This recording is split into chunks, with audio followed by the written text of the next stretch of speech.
Kampanye terbuka pasangan Sri Suryawidati Misbahul Munir yang digelar Minggu siang kemarin diwarnai bentrok antar simpatisan pendukung Ida Munir. Akibatnya beberapa orang mengalami luka dan harus dirawat di Rumah Sakit Umum Daerah Panembahan, Senopati, Bantul.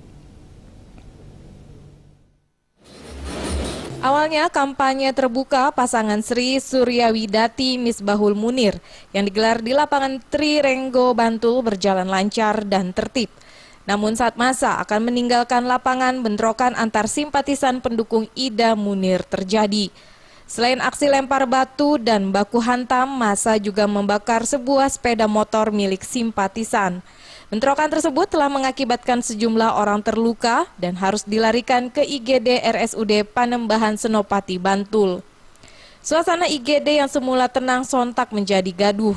Pasangan Sri Suryawidati dan Misbahul Munir bersama petinggi parpol pengusungnya pun tampak membesuk korban di IGD.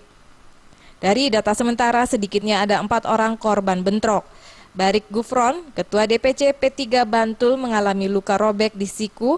Walijo Satgas PDIP mengalami luka sayat di telapak tangan dan 2 orang anggota polisi mengalami luka di wajah. Ketua DPC PDIP Bantul Aryunadi menilai bentrok antara simpatisan dilakukan oleh oknum dan tidak mengatasnamakan parpol. Dia meminta agar pelaku bisa segera ditangkap dan diproses secara hukum tanpa pandang bulu. Adalah dilakukan oleh oknum.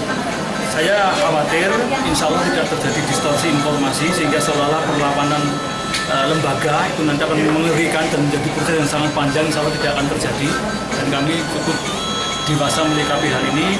Semoga nanti Bapak Polisi bisa mengusut, menginvestigasi oknum, tidak usah menyebut itu berangkat dari partai apa, tapi saya meyakini itu oknum.